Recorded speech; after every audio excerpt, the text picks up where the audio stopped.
Bismillahirrahmanirrahim. Assalamualaikum dan selamat malam semua. Saya Yunus. Dan saya Sadia.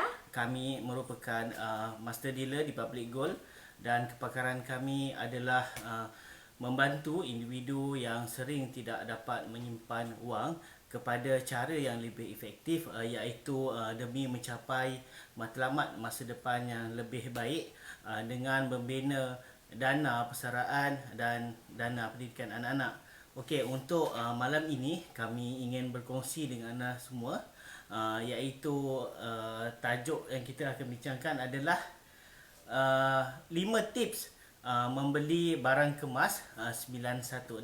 Okey, Sadia akan berkongsi dengan anda semua. Okey. Assalamualaikum. Selamat malam semua. Apa khabar? Terima kasih kerana sudi menonton video kami pada malam ini. Dan seperti yang Yunus nyatakan, pada malam ini saya ingin berkongsi berkenaan dengan 5 tips bagaimana nak membeli barang kemas 916.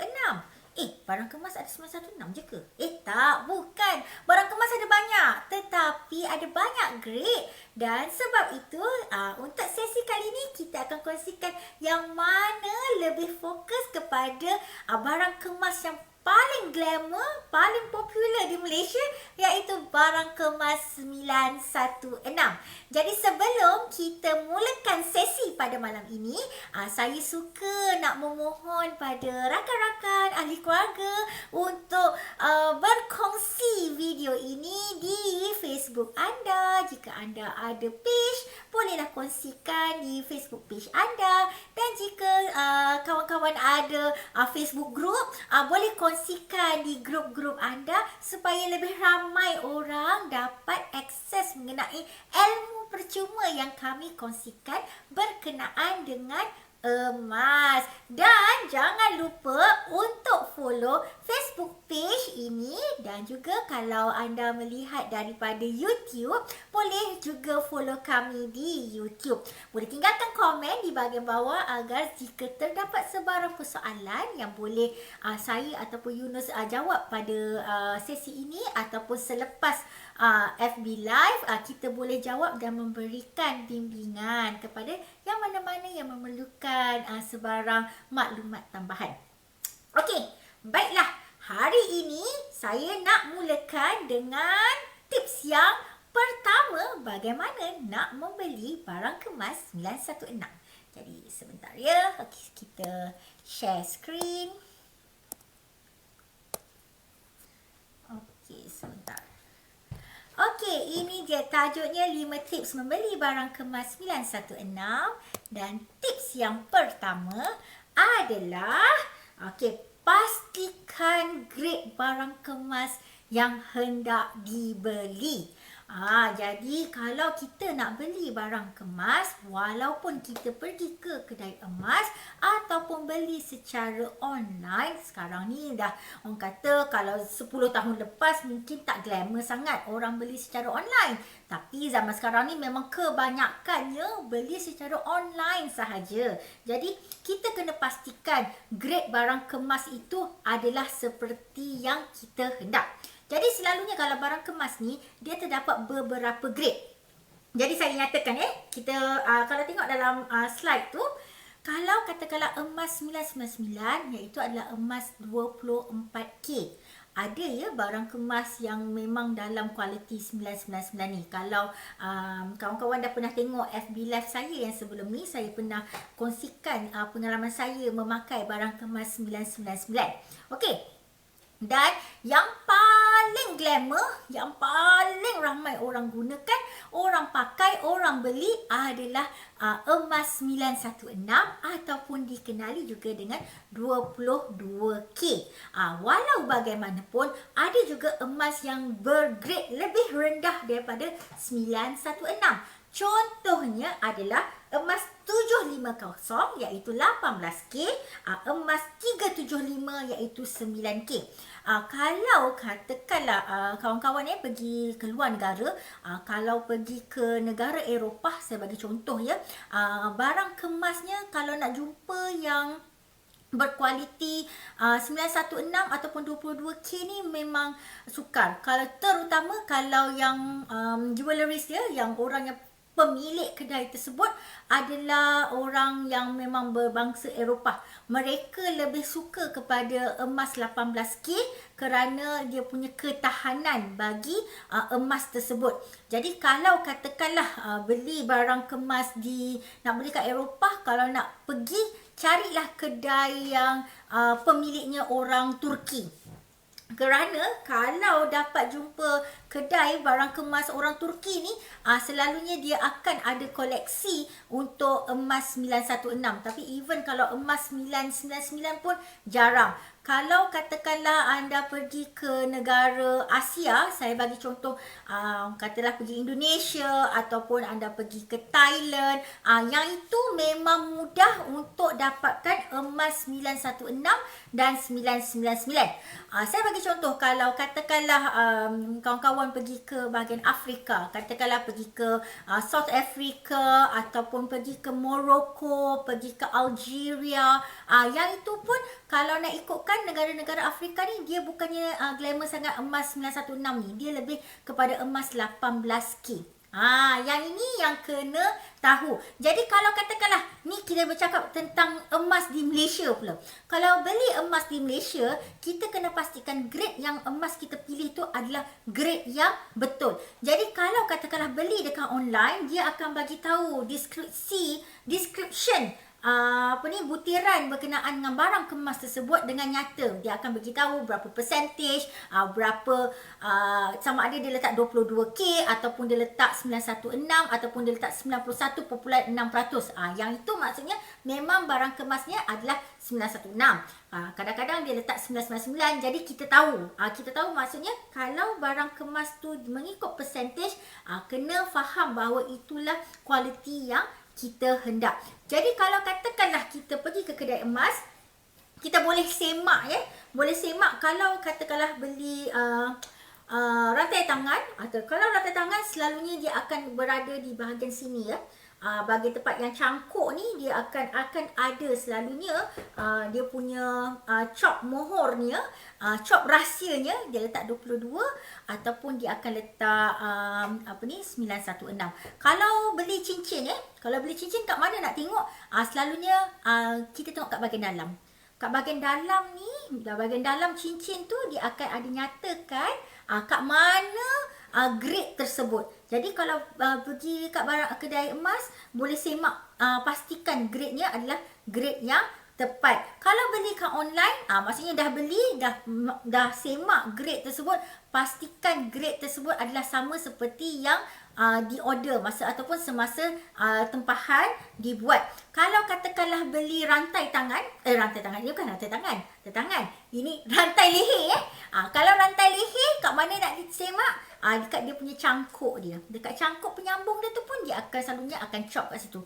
Manakala kalau dekat loket tu, tengok loket tu macam mana. Kalau loket tu loket yang simple je, yang bukanlah macam berkerawang sangat, selalunya dia akan letak kecil saja 22K tu. Dia selalunya dia akan letak. Okey? Jadi itu adalah cara untuk semak berapakah grade untuk barang kemas yang kita nak beli.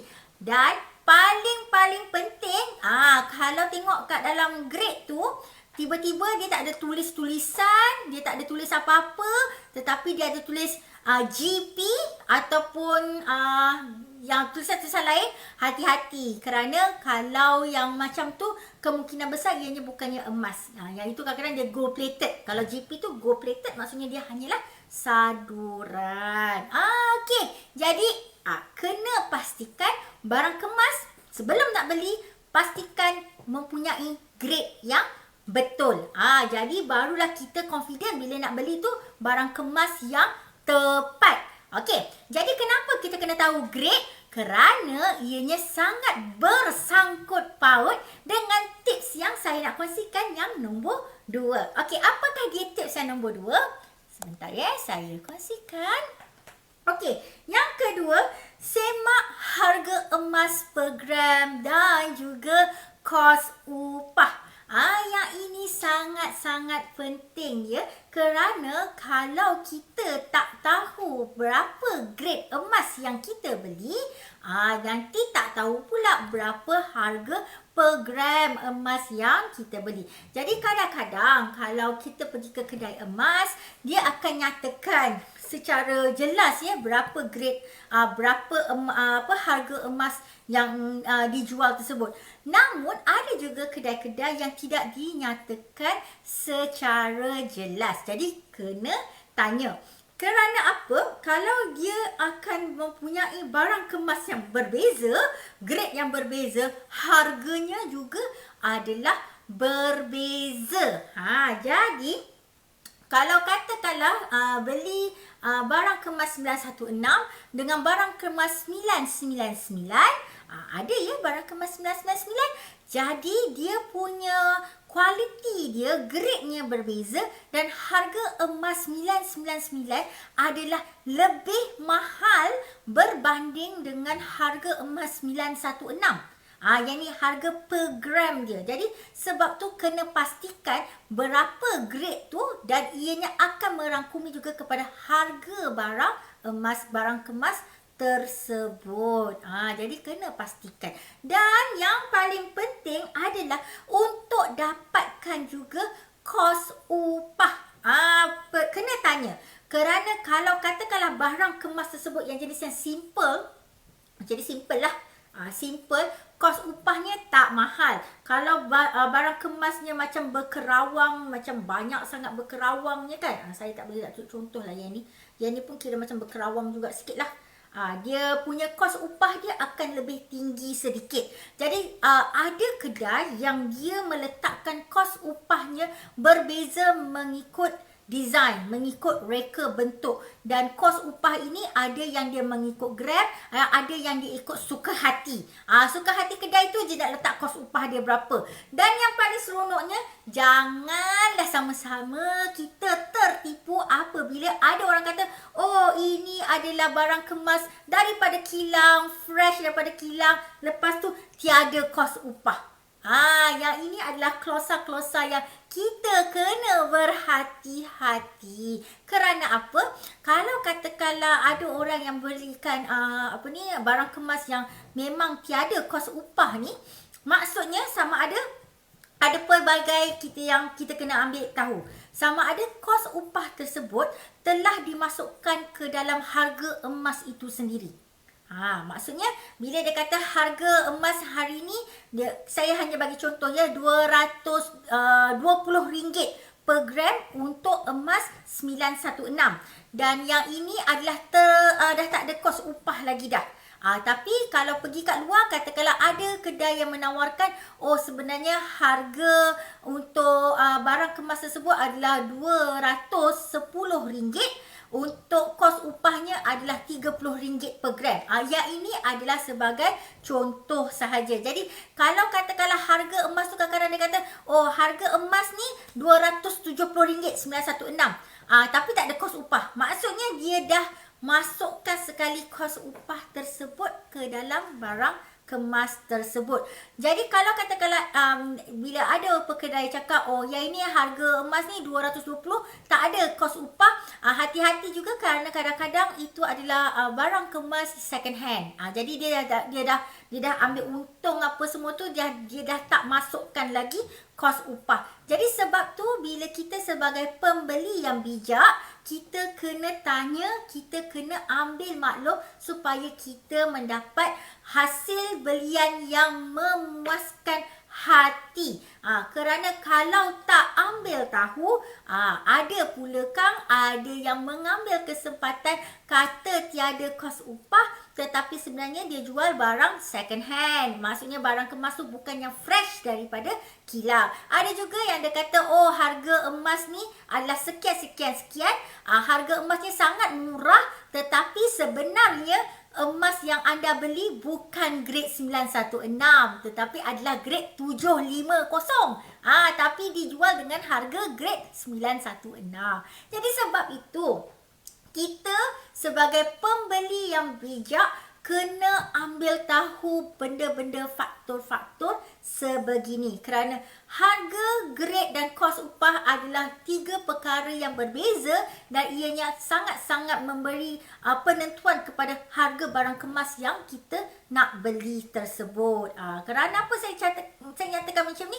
Kerana saya memang dah banyak berpengalaman membeli barang kemas, bukan setakat dalam Malaysia, di luar negara pun saya ada banyak beli barang kemas. Jadi saya dah belajar daripada pengalaman, ada yang hampir-hampir kena tertipu dengan pekedai pun ada. Jadi sebab tu saya kongsikan pengalaman itu dengan sahabat semua supaya kita bersama-sama membeli barang kemas yang kita suka dengan tanpa kos yang diperdaya oleh orang yang tidak bertanggungjawab. Okey.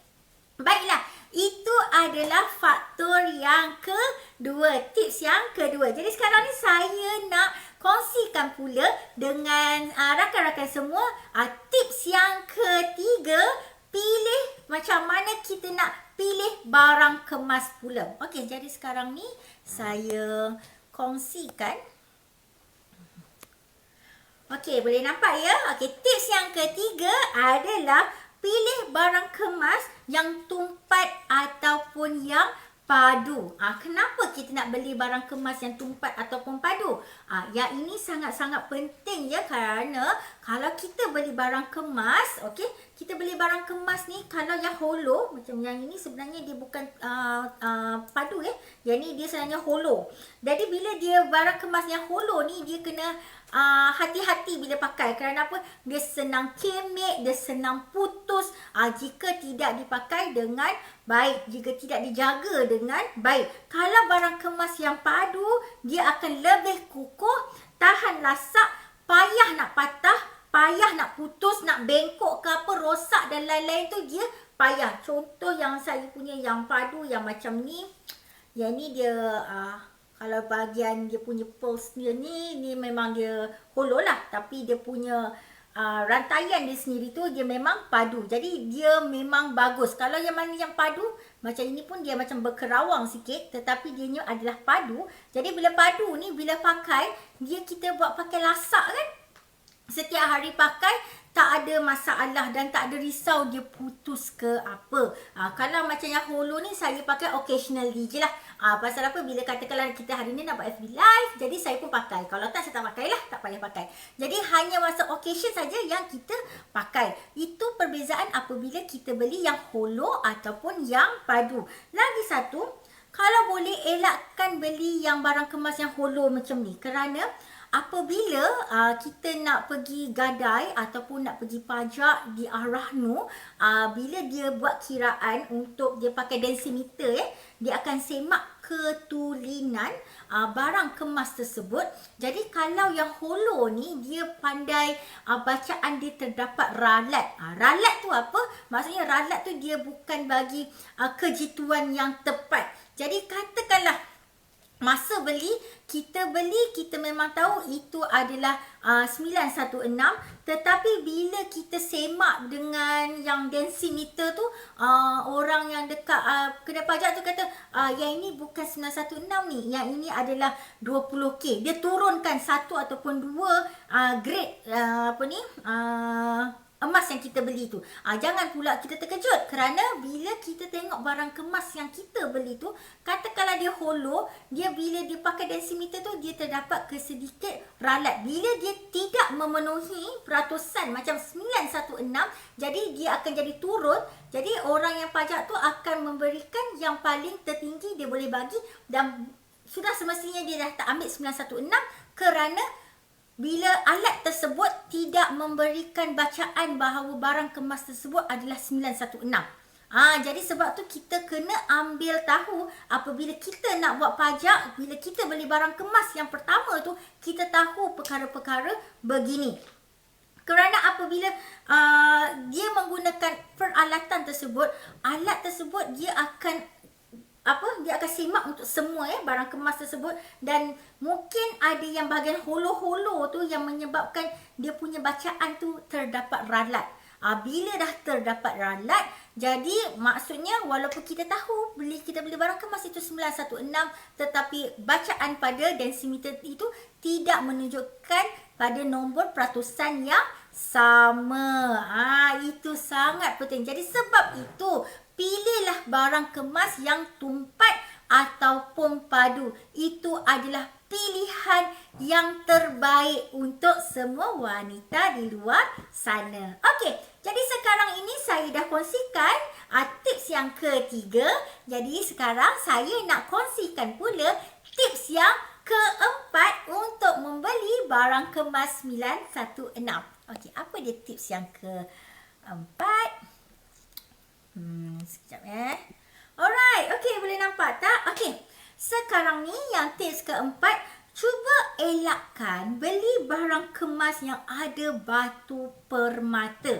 Kecuali kalau memang betul-betul nak beli diamond, nak beli berlian, of course lah, yang itu memang diamond tu memang sendiri dah mahal. Yang ni bukan diamond yang cikai-cikai punya, memang diamond yang betul-betul berapa karat yang you beli ni. Jadi sekarang ni saya nak cakap pasal yang kalau orang yang marhin macam kita ni, macam yang biasa-biasa ni beli barang kemas kan, nak ada beli barang kemas yang berbatu-batu tu, kalau boleh elakkan. Kerana kalau emas 916 ni, dia punya texture, strukturnya sangat-sangat lembut.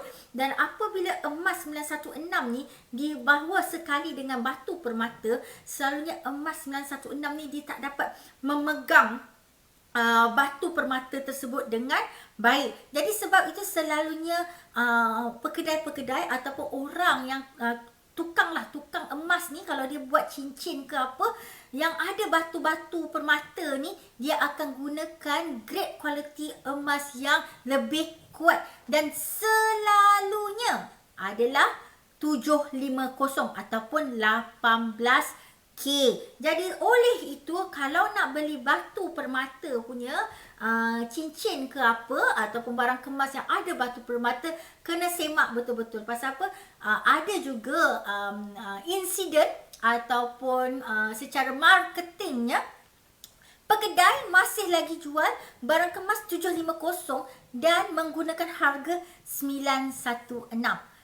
Jadi bila kita tak pastikan, bila beli barang kemas ni, orang kata membuta tuli tanpa ilmu, terus beli-beli je, jadi senanglah terpedaya daripada orang yang tidak bertanggungjawab. Jadi sebab itu sangat-sangat penting kita ambil maklum, kita ambil tahu, jika nak beli barang kemas tu yang ada batu permata, kalau kita memang suka sangat dengan batu permata tu, tapi kena pastikan bahawa dia yang cincin yang mengikatnya tu adalah grade quality yang mana satu kan. Sama ada kalau dia kata, oh yang ini 750 pasal dia ikat dengan batu permata, jadi bila dia jual adalah menggunakan harga yang betul. Walau bagaimanapun, adalah lebih baik jika nak beli barang kemas 916, pastikan kalau yang ada dengan batu permata tu, semak betul-betul. Selalunya emas 916 dia tak dicampurkan sekali dengan batu permata, kerana tekstur 916 tu sendiri adalah sangat lembut ya.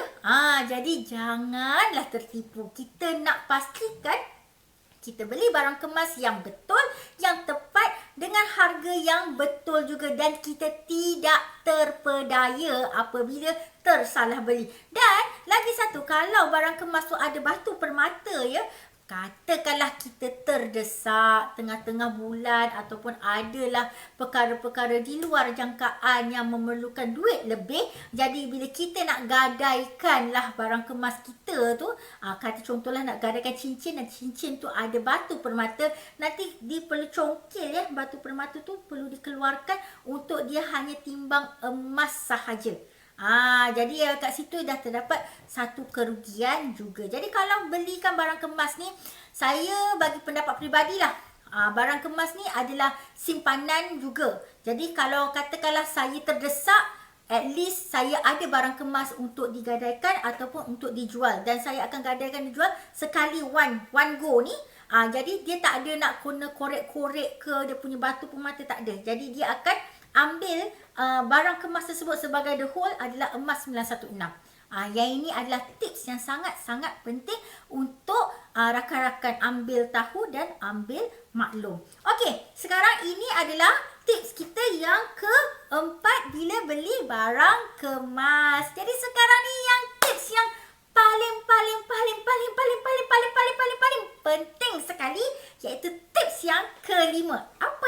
tips yang kelima. Okey. Saya kongsikan.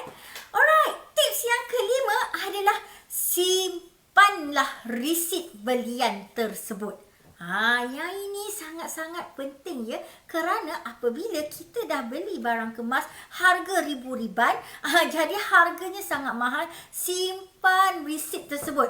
Contohnya, jika katakanlah dah beli dengan syarikat kedai emas ABC dan orang tu kata emas ni adalah emas 916, tetapi bila nak pergi ke Ahrahnu, orang Ahrahnu tu kata, Kak, ini bukan emas 916 ni, ini emas 750 ni. Jadi kita boleh bawa balik barang kemas kita tu dengan resit yang kita beli tu pada kedai tu dan nyatakan yang hari tu beli barang kemas ni, you kata 916, saya dah semak dengan Ahrahnu, dia kata ni 750. Jadi bolehlah ada bukti pembelian. Dan katakanlah untuk kita nak pajak, kita juga boleh bawa resit tersebut kepada kedai pajak dan menunjukkan, ini adalah barang kemas yang saya beli, ini adalah resitnya. Okey, saya bagi contoh ya, kalau katakanlah kita nak jual semula ke kedai emas. Yang ini kalau kita tahu kita beli barang kemas tu di kedai ABC, kedai emas ABC ni memang ini harganya, dan bila kita nak jual semula kepada mereka kalau kita bawa balik resit pembelian tersebut, yang ini adalah barang kemasnya, ini saya beli daripada kedai awak, jadi dia akan ambil balik harga dengan nilai susut yang lebih rendah berbanding kalau barang kemas tersebut dijual semula ke kedai emas untuk trade in tanpa ada resit. Yang ini kadang-kadang kalau bila tak ada resit ni, kadang-kadang pekedai tu dia boleh ambil sampai lebih daripada 25%, ada kalanya sampai 45% nilai susut ya. Bukannya main-main, banyak ni. Jadi kalau nak trade in pun kena ada ilmu juga. Nanti insya-Allah saya akan buat video FB yang spesifik untuk pasal hal trade in barang kemas ini juga pada masa akan datang. Jadi pastikan simpan resit belian barang kemas tersebut, kerana ini ada dua contoh lah. Satu, kalau nak jual semula kepada kedai, dan satu lagi kalau katakanlah barang kemas tersebut bukan pada yang grade yang sebenarnya seperti yang dituliskan, apabila kita tahu, jadi kita ada pembuktian. Itu adalah pembeli emas yang berilmu, kita bijak memilih. Jadi saya nak kongsikan, saya suka nak kongsikan kalau beli barang kemas di PG Jewel pula bagaimana. Okey, so sekarang ni saya tunjukkan kalau barang kemas di PG Jewel, kalau barang kemas 916 memang dinyatakan dengan jelas iaitu barang kemasnya adalah barang kemas 916. Harga per gram emas yang diberikan diskaun juga dinyatakan dengan jelas. Kos upahnya juga diberikan dengan jelas. Jadi kita boleh tahu harga emas 916 per gram tu berapa, panjangnya berapa, beratnya berapa, dan bila ikut totalnya dah termasuk dengan kos upah pun dinyatakan dengan jelas. Bukan itu sahaja, dengan barang kemas di PG Jewel menggunakan kod diskaun yang diberikan oleh dealer-dealer di Public Gold, boleh dapat diskaun dengan pembelian tersebut. Tak payah nak merayu-rayu pada orang kedai nak minta diskaun. Di PG Jewel kami semua memahami wanita, dan kalau nak dapatkan barang kemas dengan diskaun, meh datang beli barang kemas diskaun di Public Gold di bawah PG Jewel, kerana semuanya barang kemas yang berkualiti dan juga dengan kod diskaun yang menarik. Jadi saya kongsikan untuk promosi PG Jewel sempena Minggu Gaji ini, yang mana jika rakan-rakan buat belian barang kemas 3,000 ke atas, kawan-kawan dah boleh jadi normal dealer di Public Gold dan menggunakan kod diskaun PGLUVND akan dapat potongan RM30 dan juga boleh buat tambahan wildcard yang berharga RM200 dan terus jadi normal dealer. Dah jadi normal dealer, boleh dapat insentif dan komisen sebanyak 1% sebagai normal dealer. Manakala untuk pembelian RM5,000 ke atas boleh dapat diskaun dengan menggunakan kod diskaun PGLUVPD, dapat kurang RM50. Dan kemudian dengan tambahan wildcard yang berharga RM200 boleh jadi priority dealer dan mendapat insentif 1.5%. Yang paling menarik adalah untuk semua barang kemas di PG Jewel boleh buat bayaran bulanan sehingga 6 bulan apabila belian barang kemas tersebut lebih daripada RM1,000, boleh apply untuk bayaran bulanan selama 6 bulan. Dan juga barang kemas PG Jewel adalah fresh, hot, panas daripada kilang, dan penghantaran sempena minggu gaji ini adalah percuma dan penghantaran adalah berinsurans. Jadi tak payah risau, duduk di rumah, klik-klik sahaja boleh buat belian barang kemas dengan senyuman. Dah habis bayar, bolehlah terus menggayakannya dengan hati yang tersenyum. Dan yang paling penting, inilah persediaan untuk hari raya yang akan datang. Bolehlah beli barang kemas bersama PG Jewel. Okey. Sekarang Yunus dah ada bersama dengan saya. Jadi sekarang adalah masa untuk promosi bersama Public Gold. Kita ada lagi promosi untuk gold bar, 10 gram gold bar dengan bayaran EPP, iaitu Easy Payment Purchase, selama 10 bulan. Dan selain itu ada juga 20 gram gold bar, 5 dinar dan 10 dinar. Ini boleh buat bayaran selama 10 bulan. Selain itu kita juga ada promosi untuk dealership, iaitu untuk normal dealer pembelian 7 dinar bersama wealth card RM200 dan juga 30 gram gold bar dan RM200 wealth card. Selain itu ada juga untuk simpanan akaun emas, iaitu GAP, bernilai RM5,000, kan? RM5,000. Dan juga yang seperti saya dah terangkan tadi, pembelian RM3,000 barang kemas di PG Jewel. Kita juga ada promosi untuk parity dealer, iaitu 14 dinar, 50 gram gold bar dan juga RM10,000 pembelian emas di akaun GAP, akaun simpanan emas GAP. Dan juga barang kemas PG Jewel bernilai RM5,000. Selain itu ada promosi lain saja. Dan untuk promosi ini, untuk dealership yang baru saja Yunus nyatakan, esok adalah hari terakhir untuk promosi tersebut di bulan ini. Okey, jadi kalau sesiapa yang ada hadir dapat duit ICNAR, dah dapat duit gaji dan nak memulakan simpanan emas demi masa depan, bolehlah hubungi kami. Untuk yang tiada introducer, jika anda memang dah ada introducer, boleh hubungi introducer anda dan boleh upgrade daripada status customer kepada dealer bersama Public Gold.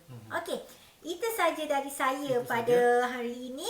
Jadi jumpa lagi 2 hari yang akan datang. Ya, 2 hari akan datang, insya-Allah pada pukul 8 malam lagi bertemu kita di FB Live Yunus dan Sadia, dan hari Khamis jam 8 Khamis. Malam di Facebook page ini. Okey, itu saja. Saya Sadia, saya Yunus, mengucapkan selamat malam dan assalamualaikum. Bye.